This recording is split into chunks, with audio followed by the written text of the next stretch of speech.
Tonight, on History's Greatest Mysteries. He was an action hero, a cultural icon, a martial arts legend on the cusp of superstardom. I'm Lawrence Fishburne. On July 20th, 1973, Bruce Lee died tragically at the age of 32. The official cause of death, a fatal reaction to aspirin. On tonight's mystery, Bruce Lee's surviving brother has questions about what really happened. It was total shock. I mean, how could that be? I need answers about Bruce's death. Now, Robert Lee has enlisted a former Hong Kong police detective to launch an investigation into the truth. Do you think there was foul play? Good question. You know, I would sure like to find out. The mysterious death of a true action hero. Who or what killed the one, the only, Bruce Lee? On July 20th, 1973, Bruce Lee was in Hong Kong, awaiting the release of the movie he hoped would finally bring him the international fame he craved. Warner Brothers presents Enter the Dragon. Made with one of the biggest studios in Hollywood, he knew this film could make or break his career. Less than a month before the movie's release, Bruce Lee complains of a headache, takes a painkiller, goes for a nap, but never wakes up. 不幸在7月20日午夜逝世。 His death leaves the whole of Hong Kong in shock. One day, he was alive and well, and he was being Bruce Lee, and he was on the verge of achieving everything he'd ever dreamed of. And the next, he just was gone. How could their hero have died so suddenly? With the help of Bruce's brother, Robert Lee, Chan has obtained documents which might contain the truth. In this envelope are Bruce Lee's death files, official documents from the court inquest into his death. These documents would include his autopsy report, toxicology report, statements from witnesses, police officers, and medical officers. The Hong Kong government has never publicly released these records. At his office, Chan scours the evidence. I'm looking for inconsistencies in that day's account, and for any decision which would be strange, dubious, and worthy of my further investigation. He creates a timeline of the day Bruce Lee died. On July 20th, 1973, Bruce arrives at the home of his alleged mistress, Betty Ting Pei, at 5 p.m. But he isn't alone. With him is Raymond Chow, Bruce Lee's business partner and producer on the film Enter the Dragon. What I'm interested in is understanding what Betty Ting Pui, the actress, and Raymond Chow say happened in the apartment that night. According to both witnesses, the three sit down and discuss the script for Bruce's planned follow-up to Enter the Dragon, a film called Game of Death. At 7 p.m., he complains of a headache. Betty gives him a painkiller, which contains aspirin. Bruce goes to sleep, and Raymond heads off for dinner, leaving just Bruce and Betty in the apartment. At 9:30, Raymond calls to check on Bruce. Betty says she can't wake him up. Now, if you found somebody in your bed, unconscious and unresponsive, what's the first thing you do? You dial 999, call an ambulance. But that's not what happened. Raymond tells the police he rushed back to the apartment and rang for medical assistance, but not for an ambulance. He called his personal doctor about 20 times, and there was no answer. Then he called Betty's personal doctor. 10 minutes later, Dr. Eugene Chu arrives and finds Bruce is not breathing and there is no heartbeat. He tries CPR, but can't revive him. It's Dr. Chu who finally calls the ambulance. Bruce doesn't get to their hospital until 11 p.m., a full hour and a quarter after he is first found unconscious and unresponsive. Bruce Lee is officially declared dead at 11:30 p.m. When the public learns Bruce Lee died in Betty's apartment, she is seen as a prime suspect.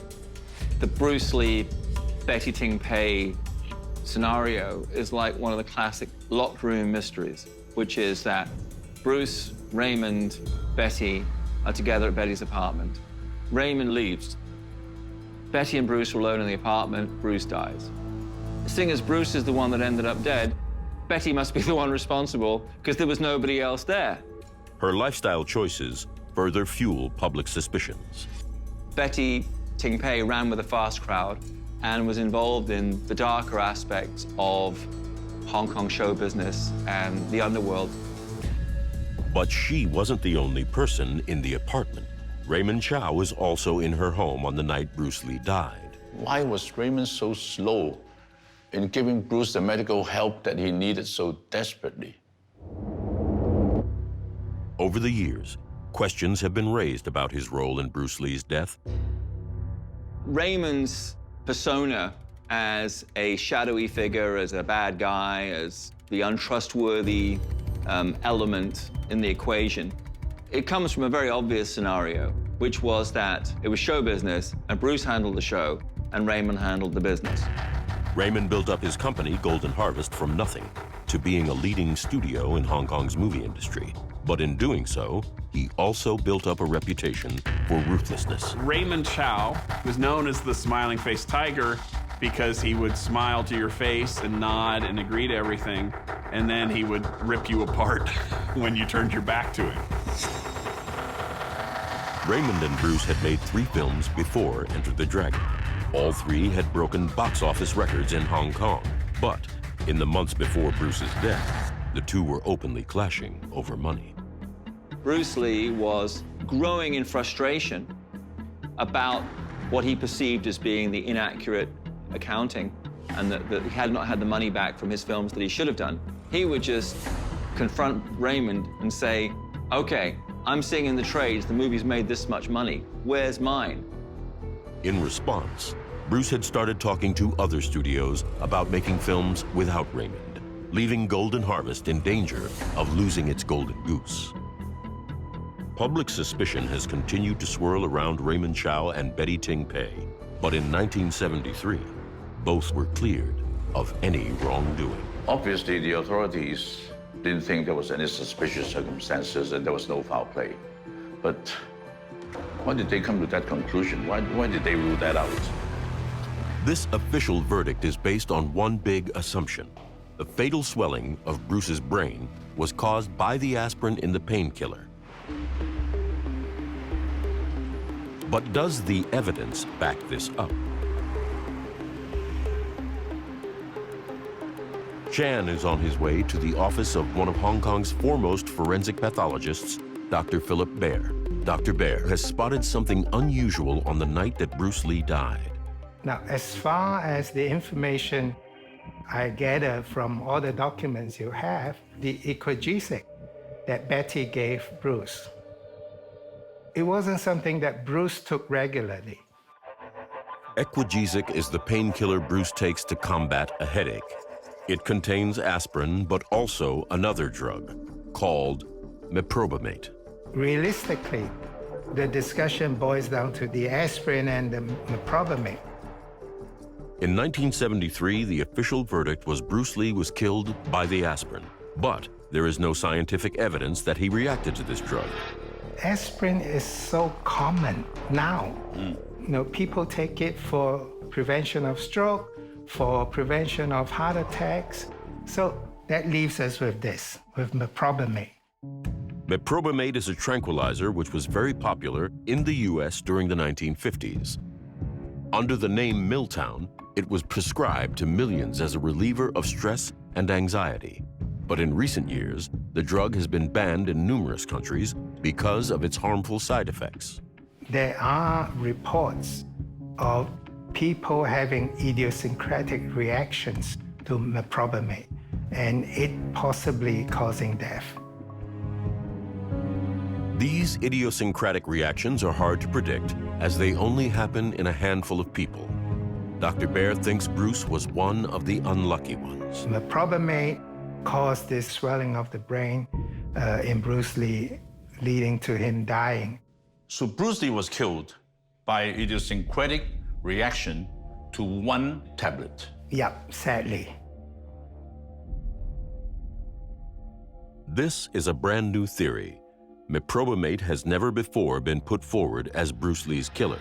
But the emergence of new scientific evidence in the years since Bruce died makes it a prime suspect. Just as in 1973, the conclusion is that Bruce Lee's death was a tragic accident, his fate was sealed the moment he chose to take a single equagesic tablet. For Chan, this marks the end of the investigation. But there's one more person he needs to talk to. Bruce's brother, Robert Lee. I returned to what happened on the night of 20th of July 1973.